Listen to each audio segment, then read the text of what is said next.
Bom dia, boa tarde, boa noite. Está começando nesse canal mais um vídeo sobre reviews de semestre. Olá pessoas, tudo bom? Meu nome é Lorena, sou estudante de medicina, atualmente no 6º semestre. E no vídeo de hoje eu vim falar um pouco sobre como foi o meu 5º semestre de medicina, né? Bom, eu sempre faço esses vídeos assim que o semestre termina, quando as coisas estão mais frescas, mas enfim, não foi o melhor semestre da minha vida. Na verdade, não foi nem pelas matérias em si, mas não foi um bom semestre, né? Isso se refletiu nas minhas férias, que eu quis passar os meus 3 meses de férias sem fazer absolutamente nada, recuperando a minha saúde mental. Então vamos para mais um review de semestre, quase no 6º semestre, quase terminando, quase sendo meio médica. A primeira pergunta que vamos ter nesse vídeo é como eu me senti no ciclo clínico. Lorena, como é entrar no ciclo clínico? Gente, hoje estamos no ciclo clínico, eu acho a coisa mais normal do mundo. Mas não estando no ciclo clínico, eu confesso que foi bem diferente a mudança. Teve até um vídeo que eu falei que eu tava me sentindo muito cansada, estafada, porque era hospital, casa, prova, não sei o que. Às vezes eu tava fazendo 1 milhão de coisas e eu não tinha tempo de estudar pra prova em si, né? E aí eu fiz o quê? Me atolei mais de coisas esse semestre, mas é sobre isso. O ciclo clínico é uma grande loucura. Pra começar, você muda aí de uma realidade casa faculdade para casa, hospital, faculdade, hospital e por último a sua casa, sabe? Eu tive muitas práticas e às vezes eu ia pulando de prática em prática para depois voltar pra faculdade, para depois voltar pra casa.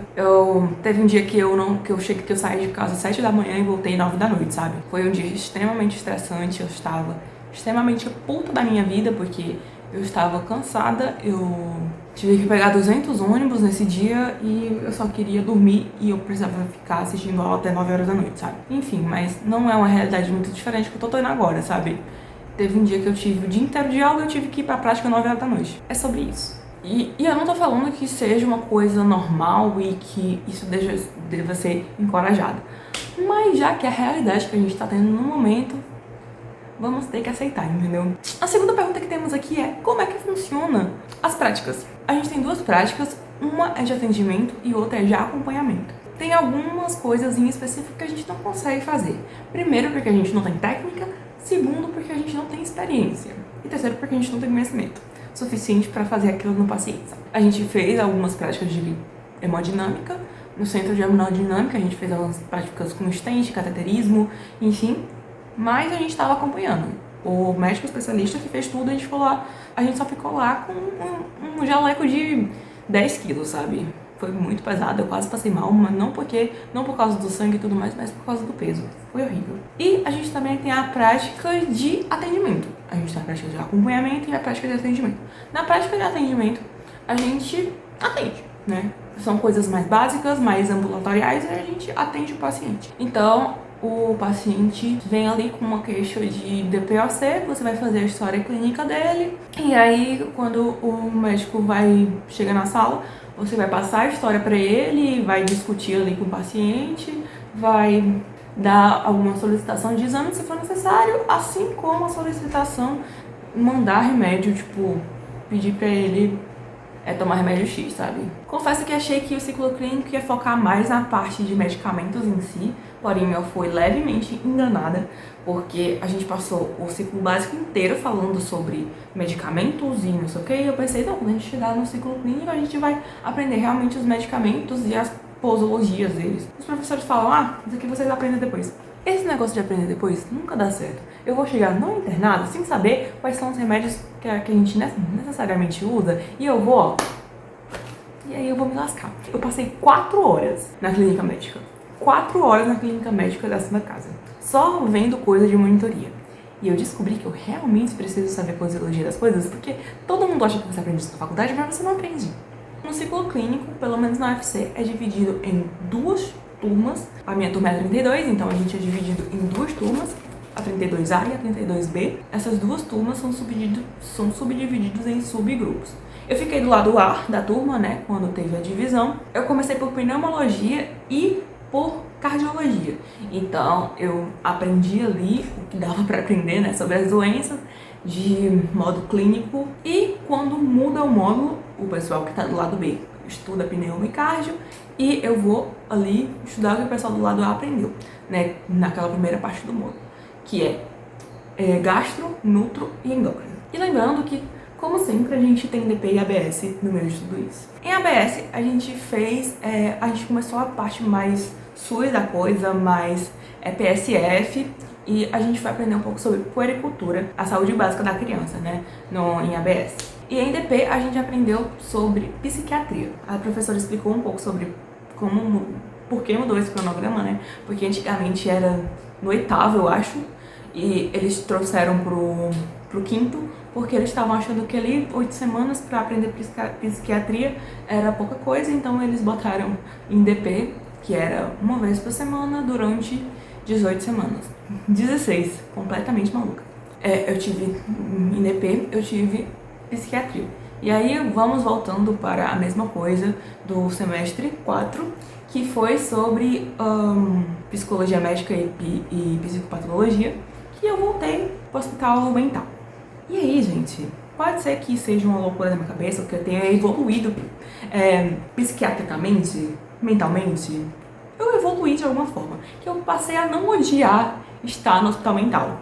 Eu só passei a não gostar, sabe? Confesso que se eu tivesse atendido coisas mais básicas, sem tantas intercorrências, teria sido muito melhor, sabe? A gente ter ido pro CAPES e ter visto coisas mais ambulatoriais. Mas confesso que não rolou pra gente, sabe? O pessoal que começou o S5 agora tá indo pro CAPES vendo coisas mais ambulatoriais. E é sobre isso. Eu deixei vocês um pouco com medo quando eu falei sobre que eu não gostava de psiquiatria, que era muito não sei o que, não sei o que, não sei o que, que era paciente cheio de intercorrência. E, gente, são pacientes teoricamente graves, que estão em surto, que precisam estar internados pelo bem deles e pelo bem das pessoas que estão ao redor deles. São pacientes que estão medicados, que deram alguns surtos ou outros quando a gente estava lá, mas enquanto a gente está ali atendendo os pacientes, colhendo a história clínica deles, tentando entender o desfecho e tentando chegar a um diagnóstico, vem ali os enfermeiros e as pessoas que estão ali para deixar a gente um pouco menos, se sentindo acuado, sabe? Eu comecei por pneumicárdio e cirurgia experimental, que é uma optativa, porém ela é obrigatória para todo mundo. Todo mundo que passou pelo S5 fez cirurgia experimental. Voltando para pneumo, eu gostei muito de como o pneumo foi, são coisas muito interessantes. Eu disse na cidade que eu tinha gostado muito da anatomia do sistema respiratório, que tinha gostado muito das medicações, enfim, né? Eu tinha gostado um pouco do sistema respiratório, mas eu não tinha gostado da fisiologia, porque era muito complexo. E sim, é muito complexo. Fiquei de recuperação, peguei EAF, né? Porque era muito complexo, são doenças muito minuciosas, que tem muitas diretrizes e muitas coisas. Gente, só a diretriz que você tem que aprender de tuberculose são mais de 300 páginas. Aquilo nunca ia entrar na minha cabeça, entendeu? Então era muita coisa, mas eu gostava bastante, sabe? Não é uma coisa eu peguei AF porque eu odiava tudo e por isso que eu não me esforçava. Eu me esforçava e muito, mas não deu, sabe? Eu gostava e eu aprendi muito sobre doenças que eu achava que, eram bem ambulatoriais, elas se tornaram muito mais graves do que eu pensei, sabe? Conheço pessoas com asma e eu sabia que asma era perigoso, mas quando eu vi na minha frente um médico passando uma medicação errada, eu entrei em pânico, sabe? Eu tava aprendendo sobre que a gente precisava usar um CI mais um formoterol e o médico simplesmente passa o medicamento de ação rápido, sabe? Aí você fica no dilema, será que eu interrompo o médico generalista ali do posto e simplesmente uso o meu conhecimento para ajudar o paciente, ou eu deixo o paciente sair dali com um medicamento de ação rápida que não vai tratar ele, só vai tirar ele da crise? Na dúvida, encaminha para o especialista. E aí a gente vai pra cardio, né? Cardio eu tinha práticas mais na ala cirúrgica, que era na parte de hemodinâmica, que vinha a gente usar um jaleco de 10 quilos, com a implantação de stents, fazer cateterismo, a gente viu até uns exames de teste de esforço, analisou ECG, E confesso que talvez eu tenha aprendido e desaprendido ECG, sabe? E aí a gente tem a parte ambulatorial, que a gente vê paciente com IC, paciente com pressão alta, paciente com IC e paciente com IC, sabe? Eu gostei muito de cardio, dessa parte ambulatorial da coisa, só que eu tive pouco contato com a parte ambulatorial. Por quê? Porque todas as minhas práticas ambulatoriais, elas foram canceladas por algum motivo. Seja porque o professor estava fazendo alguma coisa, seja porque botaram aula, seja porque botaram prova, sabe? E aí, falando sobre a pitativa obrigatória de cirurgia experimental. Tem até um vídeo que eu falo aqui sobre a minha rotina e não sei o que eu tô indo pra prática de cirurgia, e foi só isso. Foi basicamente aquele vídeo, sabe? Eu tive 8 semanas de aula de cirurgia experimental e basicamente eu tive uma prática de, como é o nome? Paramentação, que o professor demonstrou a prática de paramentação e a gente ficou assistindo a prática de paramentação. E aí a gente teve uma prática de paramentação e uma prática de sutura. É isso, a gente vai pro internato com isso. Procure outros meios, porque a faculdade não vai te ensinar. Bom, e mudando o lado do módulo, eu fui para estudar gastro, endócrino e nutro. Começando por gastro, era gastrologia e cirurgia gástrica, eu acho que era isso o nome do módulo. Então, a gente tinha 3 ambulatórios com 3 professores, 2 eram cirurgiões, então chegava muita demanda no ambulatório deles de cirurgia, de colelitíase e de megaesôfago para ir para o centro cirúrgico, sabe? Então era cirurgia, a gente só encaminhava para cirurgia, sabe? Teve uma prática também que teve para implantação de uma sonda interal definitiva.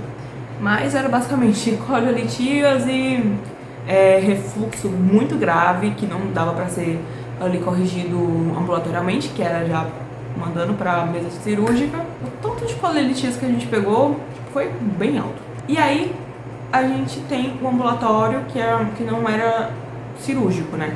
A gente pegou, eu não lembro exatamente qual era, mas a gente pegava refluxo, e refluxo. Alguns mais graves do que outros, alguns menos graves do que outros, mas basicamente refluxo. Aí a gente vai pra minha tristeza, e eu sei que eu botei muita expectativa nisso, eu já falei pra vocês aqui que eu entrei na faculdade gostando muito de endócrino, e levando muitas expectativas em relação a isso, porque endócrino era o que eu queria fazer e eu já pensei muitas vezes em fazer endócrino pediatria, mas eu desisti porque eu simplesmente não sei lidar com criança. Esse semestre a gente teve endócrino e, por uma ironia do destino, o professor, que não era endócrino pediatra, pediu pra sair. E aí a gente ficou só com a nossa professora de endocrinologia pediatra. Só que ela é um amor, gente, maravilhosa, só que você sempre tá vendo as mesmas coisas. Ou é puberdade precoce, ou é atraso puberal, ou é DM1. Não tem muito mais do que isso, sabe? Eu sei que tem outras patologias, mas foi isso que chegou. Foi isso que chegou no ambulatório e isso me deixou extremamente desmotivada, porque não tem muito o que fazer, sabe? O professor que tinha a prática que dava basicamente diabetes, né? Porque todo mundo falava, não, tu vai pro ambulatório do fulano e o ambulatório dele é diabetes. Tu chega 1 hora e sai 6, chega, mas tu vai saber de muita coisa. Eu aprendi bastante sobre atraso puberal e DM1. DM2, hipotireoidismo, doenças adrenais, não sei quase nada, infelizmente. E por último, a minha queridinha, que foi bem uma surpresa nesse semestre, foi a matéria de nutrologia. Confesso que eu gostei bastante, foi bem importante pra mim, porque eu virei monitora. Basicamente, eu gostei tanto que eu virei monitora, sabe? A parte de nutrologia foi sempre o que eu penso em trazer pra minha futura profissão, sabe? Eu pensava em endócrino, com certeza. Só que eu pensava muito na parte ambulatorial, de tratar uma diabetes. Eu queria focar bastante na parte de obesidade, síndrome metabólica, mas eu nunca sabia mais ou menos ali como é que eu ia levar aquilo ali para os meus pacientes. Então, nutrologia me trouxe uma luz, sabe? A gente teve 2 práticas, né? Fora as práticas de monitoria, enfim. E uma foi na enfermaria, que eram basicamente pacientes com caquexia, desnutridos, pra gente ver a parte mais hospitalar da coisa. E aí teve também a parte ambulatorial da coisa que eu amei, gente. É tudo na minha vida, tratar obesidade, tratar síndrome metabólica e ver o desfechamento disso e acompanhar o paciente de modo contínuo. Mas o problema é que, tipo, as partes das aulas eram muito focadas na parte de desnutrição e a parte hospitalar, sabe? Não era muito a parte ambulatorial. Então eu fiquei um pouco triste por causa disso. Mas tudo bem. O ambulatório supriu todas as minhas expectativas. E aí a gente vai para as minhas optativas, que eu não escolhi algumas delas, eu queria outras, mas como a gente fez esse semestre meio que jogos vorazes, quem chegasse primeiro ganhava, eu acabei não conseguindo, principalmente a minha optativa de trauma, que eu queria muito. Ouvindo o relato do pessoal, foi bastante interessante, porque você viu coisas que você só vai ver lá pelo internato. As práticas que eu não escolhi foram as práticas de trauma de cardio e de coloprocto. A única que eu realmente queria estar era de trauma, e a que eu não queria de jeito nenhum era de coloprocto, porque eu já sabia do que estava por vir, sabe? E os comentários depois foram os melhores. E aí eu fiquei com a prática de nutroendócrino e de diagnóstico por imagem. E aí, nutro foi bem legal, só que eu não aprendi muito porque eu tava meio cansada assim no final do semestre. Eu tenho até algumas aulas gravadas, então eu vou voltar pra assistir, porque teve aulas muito interessantes sobre suplementação, principalmente, que eu perdi inteira porque eu assisti indo ver o Jogo do Brasil, sabe? E aí a gente tem as práticas de endócrino, que foi basicamente uma explicação sobre desenvolvimento infantil, né? Sobre atraso puberal, puberdade precoce, e foi isso. E diagnóstico por imagem, a gente ficou vendo imagens e tentando descobrir quais eram as doenças, basicamente foi isso, sabe? Eu não lembro exatamente o que aconteceu, eu só lembro que teve várias imagens e o professor chegava, não gente, isso daqui ó, DPOC, e ele explicava um pouquinho ali por cima, como é que você chegava, como fazer um perfil, sabe? Porque você basicamente vai ter que aprender a ver e não vai aprender a tirar, sabe? Você não é técnico em radiologia? Foi isso, né? As minhas matérias foram essas. Não tem prova prática, né? Igual a gente tinha antes, a gente tinha muita prova prática. As notas práticas são feitas de acordo com o seu desempenho no ambulatório. Tem professor que dá 10 pra todo mundo, tem professor que não dá 10 de jeito nenhum, tem professor que realmente vê que você tá colaborando ali. Então depende mais do professor e do que ele quer levar pra prática dele, sabe? Eu entrei pra liga de sêmio e pra liga de endócrino. Eu não sei se eu falei pra vocês, mas eu tinha feito a prova no S3 pra liga de endócrino e eu não tinha passado, eu tinha ficado muito triste, não sei o que. Pensei, não era pra ser, sabe? Quando eu passei agora, não era pra ser. Eu tive prova na verdade, entrevista da liga de endócrino e de sêmio no mesmo dia. E aí, gente, foi bem engraçado, porque eu entrei numa sala, saí e entrei em outra, sabe? Pra fazer a entrevista. E foi o que tinha pra ser mesmo, porque são duas ligas incríveis, são duas ligas que agregaram muito no meu conhecimento, sabe? Na liga de sêmio, dou monitorias pro pessoal da S1 e da S2 sobre as matérias. E a gente vai escrever um livro, e isso é tão, sabe, isso é tão estranho, porque eu sempre tive um sonho de escrever um livro, só que aí eu nunca pensei que eu poderia ser um livro sobre medicina, sabe? Era tão distante da minha realidade. E na liga de endócrino a gente faz capacitações incríveis sobre coisas endocrinológicas, sabe? Diabetes e tireoide. E, gente, é maravilhoso, sabe? Eu tive uma prática sobre nutrição do paciente hipertenso no posto de saúde, e foi maravilhoso, sério. Tipo, é claro que a prática não era alçada pra gente, mas foi bom ter essa troca com a comunidade, sabe? A gente como estudante, eles como pessoas leigas, e a gente tava ali com a aval do nutricionista, então foi muito, muito importante mesmo. E pra finalizar, né, como é que eu tava fora da faculdade? Eu falei no começo do vídeo que eu tava bem mal, né, não foi o melhor semestre pra mim. Eu acho que só não foi pior em questão mental do que o S3, porque nós três eu estava muito sozinha, foi um semestre basicamente online, eu estava me sentindo muito triste. Só que o S5 foi um semestre que eu me senti sozinha, mesmo rodeada de pessoas, porque aconteceram muitas coisas e eu tive que lidar com tudo isso sozinha e eu não me sentia que eu podia contar com ninguém, sabe? Então, foi um semestre que foi maravilhoso, foi um crescimento enorme em questão de conteúdo e foi um crescimento enorme em questão de saúde mental, porque eu reaprendi a valorizar minha companhia, ir pra academia quando eu estiver perto de surtar. Pra terminar o vídeo, essa vai ser realmente a verdade sobre especialidades que eu faria e que não faria, porque eu tô no clínico, eu tô aprendendo sobre as especialidades e sobre a rotina de um especialista. E será que eu realmente vou querer aquilo pra minha vida? Nos vídeos anteriores eu tava só supondo o que eu queria querer. Mas e hoje? Bom, das matérias que eu passei agora, eu provavelmente faria algo relacionado à nutrologia e endócrino. São duas matérias que eu gostei muito de estudar, apesar dos pesares com endócrino, mas não é algo que eu descarto.